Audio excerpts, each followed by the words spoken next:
इस वीडियो में हम बात करेंगे कि क्यों इंडिया इतना ही ज़्यादा पॉपुलेशन में आगे आ गया। ठीक है, हम सब जानते हैं कि India is a poor country. ठीक है, इंडिया का सिचुएशन बहुत ही, अगर हम बाकी कंट्री से कंपेयर करें तो बहुत ही ख़राब है। इंडिया में बहुत ज़्यादा आबादी है और जितने भी यंग लोग हैं उनको काम देने के लिए अभी इंडिया में इतनी अपॉर्चुनिटी नहीं है। तो हम जब जानते हैं रियलिटी, फिर भी हम इंडिया में इतना रिप्रोडक्शन क्यों करते हैं? जब हमको मालूम है इस कंट्री में 150 200 150 अभी तो 200 करोड़ रफली पकड़ लीजिए, 200 करोड़ लोगों के लिए कोई जगह तो इतनी है नहीं। अगर हम सप्लाई देखें 200 करोड़ और डिमांड पकड़ लो 30-40 करोड़ की होगी, फिर भी ये जानते हुए भी अभी भी बहुत लोग रिप्रोड्यूस करते हैं। तो इसके पीछे इतनी प्रॉब्लम्स के बाद भी वो रिप्रोड्यूस कर रहे हैं, तो डेफिनेटली कुछ सोशल कंडीशनिंग चल रही है जो उनके सबकॉन्शियस ब्रेन में वो रियलिटी को छुपा दे रही है और उनको बोल रही है करो। ठीक है, क्योंकि रियलिटी तो बहुत ख़राब है। इंडिया में बहुत लोग बहुत ही कम इनकम पे, उनके बच्चे होंगे, उनकी भी अगर उनके माँ बाप की इनकम कम है तो बच्चों को एडुकेशन कैसे देंगे? एडुकेशन नहीं देंगे तो बच्चे फिर वही रह जाएंगे। तो जब आप जानते हो कि मेरा जो बच्चा नेक्स्ट आएगा उसकी इतनी हालत ख़राब है, इतना पोल्यूशन है, इतना एक्यूआई है, उसके बाद भी आप क्यों करते हो? ठीक है, तो डेफिनेटली कुछ सोशल कंडीशनिंग चल रही है, तो उस सोशल कंडीशनिंग को समझते हैं। ठीक है, तो सबसे पहला मेरा पॉइंट है, marriage is celebrated as a achievement in life. ठीक है, इसमें मैं क्या कहना चाहता हूँ, व्हाट इज मैरिज? मैरिज का डेफिनेशन क्या है? Marriage is basically an organize form of reproduction. ठीक है, बाकी जानवर में तो मैरिज नहीं होता। बाकी जानवर में लड़का लड़की को मेट करता है और लड़का चला जाता है, फिर लड़की पालती है, उसके बाद वो भी बच्चों को छोड़ देती है। पर ह्यूमंस में क्या किया गया? ह्यूमंस में सिंस ह्यूमन बेबी को बहुत ही इन्वेस्टमेंट, टाइम एंड एनर्जी लगता है, तो एक इंस्टीट्यूशन क्रिएट किया गया जहाँ पे एक लड़का लड़की आएंगे, रिप्रोड्यूस करेंगे, रिप्रोडक्शन के बाद उस बच्चे की प्रॉपर चाइल्ड रियरिंग हो, उसको सिंगल फादर मदर का कॉन्सेप्ट क्रिएट किया गया कि वो लड़के की पूरी जिम्मेदारी है कि पैसा कमा के वो बच्चे को प्रोवाइड करे और लड़की की जिम्मेदारी है वो पाले, ताकि ह्यूमन बेबी जिसको बहुत टाइम है, देखिए ह्यूमन बेबी को आप पैदा करके छोड़ नहीं सकते। ठीक है, एक लेवल के बाद चलो छोड़ भी सकते हो, पर अभी जो सोशल कॉन्स्ट्रक्ट है उसमें आपको उसको एडुकेशन देना पड़ेगा, उसको लायक बनाना पड़ेगा, उसको एनिमल से ह्यूमन बनाना पड़ेगा। तो वो जो इन्वेस्टमेंट है वो अगर प्रॉपर इंस्टीट्यूशन नहीं होगा तो कौन करेगा? ठीक है, तो इसीलिए लड़का लड़की के लिए एक ऑर्गेनाइज्ड फॉर्म ऑफ इंस्टीट्यूशन बनाया गया ताकि दोनों आए और रिप्रोड्यूस करें। ठीक है, marriage is just an organize form of reproduction. ठीक है, पर हमारे यहाँ क्या होता है, मैरिज को एक गाला इवेंट माना जाता है। मैरिज को एक लगा जाता है लाइफ का अचीवमेंट है, उसमें पंडित आता है, हम समाज के लोगों को बुलाते हैं, पटाखे फोड़ते हैं। ठीक है, हमको लगता है कि बहुत बड़ा अचीवमेंट है। तो जो यंग लड़का लड़की को लगता है कि अगर हमने मैरिज नहीं किया तो हमारी लाइफ में हम अचीव कुछ मिस कर रहे हैं। पर marriage is just an organize form of reproduction, अगर लेयर हटा दे तो। इसीलिए यंग लड़का लड़की उत्सुक होते हैं शादी करने के लिए। ठीक है, अब शादी के लिए उनको मालूम है अगर मैं शादी नहीं करूं तो 10 लोग मुझसे क्वेश्चन पूछेंगे। इंडिया में क्या होता है, जब आप 26-27 पार हो जाते हो सब आप पे प्रेशर डालते हैं, शादी करो शादी करो। उनकी भी गलती नहीं है, पुराने बुजुर्ग लोगों को भी ऐसे ही कंडीशन किया गया है कि मैरिज में तुम करोगे तो तुमको स्वर्ग का प्राप्ति होगा, ये एक बहुत अच्छा लाइफ का अचीवमेंट है। पर ये एक बेसिक इंस्टीट्यूशन है, ये रिप्रोडक्शन है, ये बनाया गया था रिप्रोडक्शन करने के लिए। और हम मैरिज को अगर हम सेलिब्रेट कर रहे हैं, इसका मतलब हम रिप्रोडक्शन को प्रमोट कर रहे हैं कि तुम दोनों आओ, मेट करो फटाफट, तुम्हारे लिए पूरा माहौल बनाया गया है, तुम दोनों इस इंस्टीट्यूशन में आओ। फिर बोलते हैं ना हनीमून वनीमून, ये सब बनाया गया है ताकि तुम रिप्रोड्यूस करो। तो वहाँ से क्या होता है, यंग लड़का लड़की लोग को इतना अवेयरनेस होता नहीं है, तो वो इस इंस्टीट्यूशन में जाते हैं। उस इंस्टीट्यूशन में जानने के बाद फिर आप जानते ही हैं, गाला इवेंट हो रहा है, सेलिब्रेशन हो रहा है, प्री वेडिंग शूट हो रहा है, ये हो रहा है, उसके बाद आपके लिए हनीमून वनीमून, ये सब पूरा प्रोसेस बनाया गया है। आपको एक एक स्कूल में भेजा गया और पूरा माहौल क्रिएट किया है, आप रिप्रोड्यूस करो। तो मैरिज से स्टार्ट होता है रिप्रोडक्शन। इसीलिए इंडिया में जहाँ मैरिज ओवर सेलिब्रेटेड है, जहाँ पे लड़का लड़की टेम्पटेड है मैरिज करने के लिए, वो बच्चा पैदा करेंगे ही करेंगे। जहाँ आपको अवेयरनेस आ जाएगी कि मैरिज एक सेक्सुअल एक्टिविटी है, एक ऑर्गेनाइज फॉर्म ऑफ रिप्रोडक्शन है और अभी रिप्रोडक्शन करना ज़रूरी नहीं है, तो आप मैरिज में एंटर ही नहीं करोगे। तो पहला हो गया ये वाला चीज़, ठीक है, मैरिज। सेकंड मेरा पॉइंट है कि when you are married and have wife, you get social recognition, ठीक है। इंडिया में एक प्रॉब्लम है, हम सेटल बोलते हैं, ठीक है।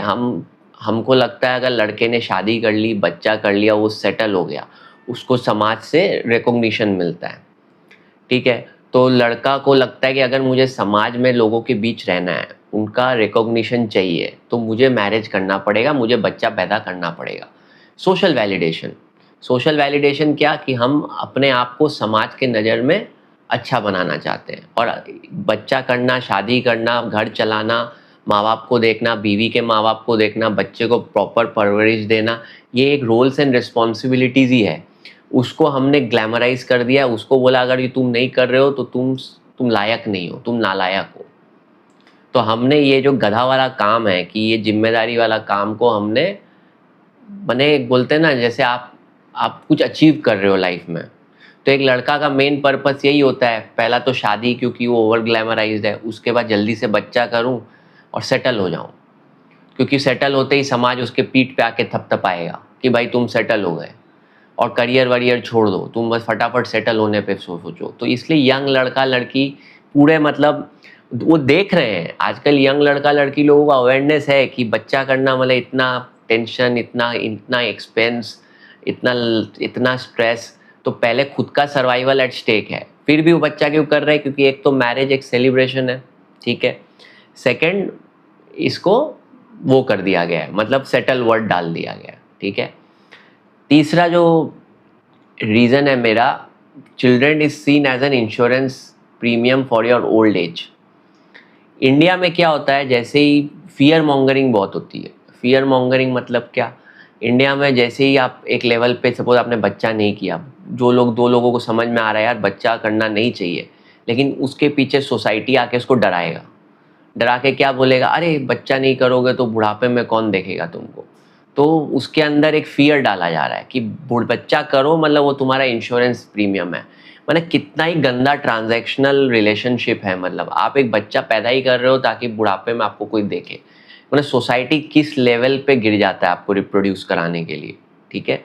तो वो आपके अंदर फियर मॉन्गरिंग करता है कि जल्दी से करो, मतलब अगर सोचो बुढ़ापे में तुम अकेले रह जाओगे, तुमको कौन देखेगा, बच्चा आएगा तो देखो अभी तुम अपने माँ बाप को देख रहे हो, तो वो भी तुमको देखेगा। तो मैंने बच्चे के ऊपर बचपन से ही एक्सपेक्टेशन है कि वो आपको देखे। और फिर क्या होता है, बच्चा अगर थोड़ा सेल्फिश निकल जाता है, वो अपने लाइफ में आगे जाना चाहता है, वो अपने करियर को चेस करना चाहता है, तो हम फिर बहुत ही डिससेटिस्फाइड होते हैं और डिजेक्टेड होते हैं। इसलिए आप देखोगे जो भी पेरेंट्स जिनके बच्चे बाहर चले गए वो कितने दुखी रहते हैं, क्योंकि उन्होंने सोचा था कि ये हमको देखेगा बुढ़ापे में। वो एक्सपेक्टेशन ही गलत है। आप अगर बच्चा कर रहे हो इस वजह से कि बुढ़ापे में आपको देखेगा, इससे घटिया और नीच सोच एकदम हो ही नहीं सकती। ये आपको निकाल लेनी चाहिए। आपको बच्चा अनकंडीशनल लव करना चाहिए, वो अपना लाइफ में आगे जाए, वैसा रखना चाहिए। आपके अंदर ये नीच ट्रांजैक्शनल एक थॉट डाल दिया गया है, जिसके वजह से आप एक बच्चा करते हो। ये हो गया मेरा तीसरा पॉइंट। चौथा जो सोशल कंडीशनिंग है, वंश को कौन आगे ले जाएगा, ठीक है। अभी आप देखोगे बहुत लोगों में, अभी तो फिर भी एक अर्बन सिटीज़ में वुमेन को, अगर जिसके घर में एक लड़की हो गई वो मान लेते हैं ठीक है अभी दूसरा लड़का नहीं करना। लेकिन अभी भी टियर 2 में मैं जाता हूँ, ट्रैवल करता हूँ, वहाँ पे अभी भी ये सोशल कंडीशनिंग है। सोशल कंडीशनिंग में कि लड़का एक होना ज़रूरी है, तो क्योंकि वही रिप्रोड्यूस करेगा, नेक्स्ट वही वंश को आगे ले जाएगा। इसीलिए जिनकी पहली लड़की हो जाती है या 2 लड़की हो गई, वो तीसरा करते हैं ताकि लड़का हो। आपने देखा होगा 2 लड़की 1 लड़का, क्योंकि वो आउट ऑफ कंपल्शन कर रहे हैं। उनको सोशल कंडीशन कर दिया गया है कि अगर लड़का नहीं होगा तो तुमको वंश को कौन आगे ले जाएगा। तो ये एक घटिया सोशल कंडीशनिंग है इंडियन लोगों में कि लड़की वंश को आगे नहीं ले जाएगी, लड़का वंश को आगे ले जाएगा। और इसके वजह से हम 2-3 एक बच्चा हो, सपोज पहली जिसकी लड़की हो गई, वो देखोगे डेस्परेटली लड़का करेगा। और आपने ऐसा भी देखा होगा 2-3 लड़की हो गई फिर भी गांव में लोग चौथा कर रहे हैं, क्यों? कि वंश, लड़का हमको संभालेगा, लड़की तो पढ़ाई धन है, लड़की तो चली जाएगी, लड़का हमको देखेगा, इसलिए हमको करना है। तो ये एकदम ही मतलब थर्ड क्लास सोच, थर्ड क्लास कंडीशनिंग एकदम, मतलब पूरा आप देखो एक लड़का लड़की पूरा अंदर से ट्रांजैक्शनल हो जाते हैं बच्चा करने के लिए। जैसे हम मार्केट में कुछ प्रोडक्ट लेने जा रहे हैं, उस प्रोडक्ट का हमको मालूम है एक प्राइस पे करना पड़ेगा, उसी तरह बच्चा हम कर रहे हैं, अभी हम इन्वेस्ट कर रहे हैं ताकि वो बुढ़ापे में हमको देखे। एकदम ही थर्ड क्लास सोच है ये, एकदम नीच सोच में बोलूँगा इस चीज़ को, ठीक है। तो ये हो गया चौथा पॉइंट। पांचवा है कि नो अवेयरनेस ऑन प्रोटेक्शन, ठीक है। देखिए बहुत पहले पिल्स आ गए थे और सेक्सुअल कॉन्ट्रासेप्शन आ चुके थे। अभी भी इंडिया में अगर यूजेज देखें आप, जितने भी ऐसी कंपनीज हैं उनका टर्नओवर देखेंगे उतना नहीं है। मतलब इससे पता चलता है 150 करोड़ लोग हैं, अभी भी बहुत लोग इसको यूज़ नहीं करते। तो 10% से 20% मैक्स अवेयरनेस है। अभी भी टीयर 2 टीयर 3 में लोग इसको यूज़ नहीं करते। तो क्या होता है, अगर आप इसको यूज़ नहीं करोगे तो हाई प्रोबेबिलिटी बढ़ जाता है रिप्रोडक्शन का, ठीक है। बाहर के देशों में क्यों पॉपुलेशन कंट्रोल्ड है, क्योंकि उनको यंग एज से ही ट्रेनिंग दी जाती है, उनको बताया जाता है कि नहीं बढ़ाना पॉपुलेशन, ये अवेयरनेस बचपन से डाला जाता है और ये यूज़ करना ही है, विदाउट दिस आपको नहीं करना। पर इंडिया में क्या होता है कि अभी भी इसको टैबू माना जाता है। अभी भी आप देखोगे शॉप में आप जाओगे, आप फ्रीली वो सब चीज़ें मांग नहीं सकते, लोग आपको ऐसे ऐसे देखेंगे। क्यों भाई, क्यों ये घटिया थिंकिंग है। एक आदमी को नहीं करना रिप्रोड्यूस, उसको क्यों वो गंदी नज़र से देखते हैं कि ये कर रहा है इसका मतलब इसको रिप्रोड्यूस नहीं करना। उनके बैक एंड में यही चल रहा है। एक तो शादी के पहले, बहुत लोग शादी के पहले अगर लड़का यंग दिखा उसको शादी के पहले कर रहा है और साला कैसा नालायक है, ये है वो है। तो मतलब पूरी तरह थर्ड क्लास कंडीशनिंग है, इसलिए लोग मेडिसिन दुकान में जाके मांगने में डरते हैं। एटलीस्ट अभी क्विक कॉमर्स और ये आ गया है तो इसका यूजेज और बढ़ेगा, मेरा मानना है, क्योंकि लोग हिडनली इसको घर में मंगा सकेंगे तो इसको यूज़ करेंगे। तो क्विक कॉमर्स एक बून है बेसिकली। इसको आई थिंक आप देखोगे क्विक कॉमर्स के वजह से हो सकता है थोड़ा उसका कंट्रीब्यूशन पॉपुलेशन डिक्लाइन में भी आ सकता है, क्योंकि एटलीस्ट इसको जो लोग मेडिसिन के दुकान में जाके मांगने में डरते थे वो इसको मंगाएंगे और इसको यूज़ करेंगे, ठीक है। और आप देखो इन सब चीज़ों का मार्केटिंग भी टीवी में बंद कर दिया गया है।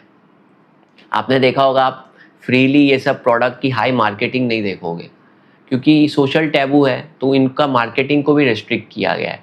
बचपन से स्कूल और इधर भी नहीं पढ़ाया जाता। सेक्सुअल एजुकेशन इंडिया में एकदम ही थर्ड क्लास दी जाती है, क्योंकि इंडिया का सोशल कंडीशनिंग है कि बच्चा पैदा करो, बस रिप्रोड्यूस करो। तुम्हारा साइड लाइफ का एक ही पर्पस है, तुम आओ खाओ प्रोड्यूस करो, सेटल हो जाओ, घर लो और मर जाओ, ठीक है। और लाइफ में कुछ मत करो, फटाफट रिप्रोड्यूस करो। तो लड़का लड़की एकदम जोश में रहते हैं कि भाई हमको रिप्रोड्यूस करना है। तो इंडिया इसलिए धर धर बढ़े ही जा रहा है। अर्बन सिटीज़ में क्या हो गया है, लड़का लड़की दोनों काम पे जाते हैं, टाइम नहीं है उनके पास, ठीक है। तो टाइम के वजह से थोड़ा रिप्रोडक्शन कर्टेल हो रहा है अर्बन सिटीज़ में।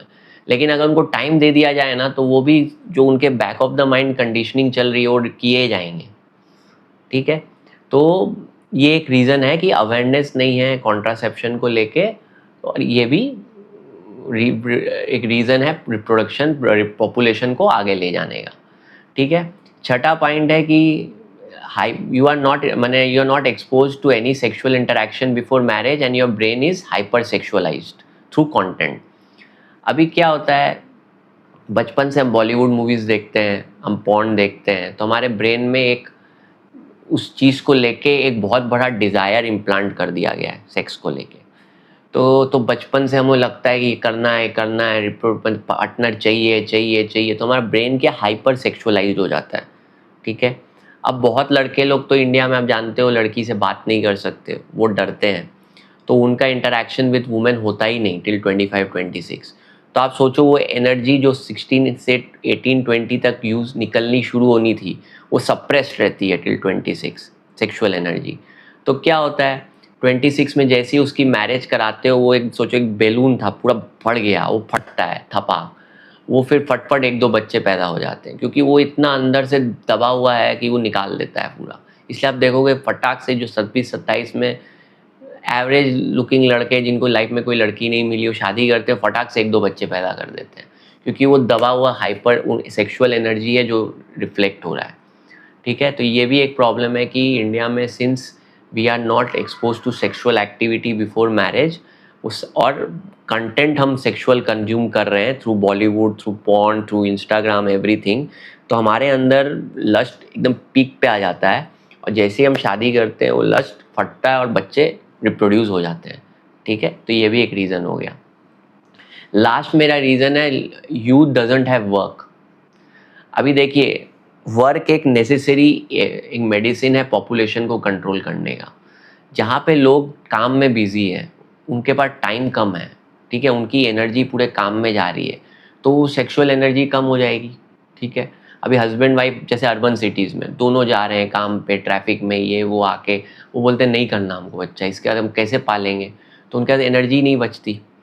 तो लेकिन अभी भी टीयर 2 टीयर 3 में लोग वेले बैठे हैं। यूथ 24-25 साल का सरकारी एग्ज़ाम के लिए तैयारी कर रहा है, काम है नहीं। अब वो माँ बाप को सोशल कंडीशनिंग है, फटाफट इसको सेटल करो, तो उसका काम है नहीं, उसको आप शादी करा देते हो, वो वेल्ला है। वेल्ला आदमी यही करेगा और क्या करेगा। अगर लोगों को यूथ में काम दे दिया जाए, प्रोडक्टिव काम दे दिया जाए, इसलिए बाहर के लोग देखो इतना पॉपुलेशन कम क्यों है और वो लाइफ में अचीव भी कर रहे हैं, क्योंकि वो एक लेवल के बाद दूसरे काम में लग जाते हैं, प्रोडक्टिव काम में। नया इनोवेशन करना है, साइंस, मार्स पे जाना है, ये जाना है, कुछ भी कर तो रहे हैं, वो अपने आप को दूसरे जगह बिजी रख रहे हैं। इंडियन लोग ये सब सोचते ही नहीं। इंडियन लोग अपनी शादी कर लेंगे, उसके बाद दूसरी की शादी में जाके नाचेंगे और 70 तक शादियों में नाचते रहते हैं और 3-3 महीने शादी की प्रिपेयर करते हैं, और ये सब कुछ सेलिब्रेशन एक रिप्रोडक्शन को लीड करता है, ठीक है। तो इंडिया में पूरा सोशल कंस्ट्रक्ट ही डैमेज्ड है। सोशल कंस्ट्रक्ट ही पूरा प्रमोट कर रहा है कि आप रिप्रोड्यूस करो, इसलिए अगर आपको मालूम है तो भी आप रिप्रोड्यूस करते हो, क्योंकि आपके बैक ऑफ द ब्रेन में पूरा सोशल कंडीशनिंग चल रहा है। होपफुली आपको समझ में आया कि इंडिया में पॉपुलेशन, आई थिंक ऐसा किसी ने एक्सप्लेन नहीं किया होगा, बहुत सारे रीज़न अलग अलग जगह आपने देखे होंगे, एक जगह कोलेट करके मैंने आपको बता दिया कि ये मोर देन, मेरे हिसाब से social conditioning is pushing people to reproduce in India, और ये सारे फैक्टर्स हैं। और आपको लगता है कुछ फैक्टर में से मिस हो गए सोशल कंडीशनिंग, तो आप पॉइंट पे कमेंट पे लिखिए, ठीक है। आप भी कम्युनिटी के संग नॉलेज शेयर करिए, ठीक है। और अगर आपको अच्छा लगा वीडियो तो लाइक करिए, ठीक है, शेयर करिए अपने दोस्तों, उनके अंदर भी अवेयरनेस डालिए कि सोशल, अगर आपने सोशल कंडीशनिंग समझ भी ली ना, उसके बाद भी थोड़ा कम हो जाएगा। बहुत लोगों को ये अवेयरनेस है ही नहीं, क्योंकि सेल्फ अवेयरनेस नहीं है इंडिया में, ठीक है।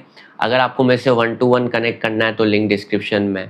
आपको अगर इस वीडियो से वैल्यू मिला, इस चैनल के बाकी वीडियो से भी वैल्यू मिला, आप सुपर थैंक्स के थ्रू भी चैनल को सपोर्ट कर सकते हैं, और एक लिंक डिस्क्रिप्शन में उसके थ्रू भी सपोर्ट कर सकते हैं। होपफुली आपको अच्छा लगा। Thanks for watching.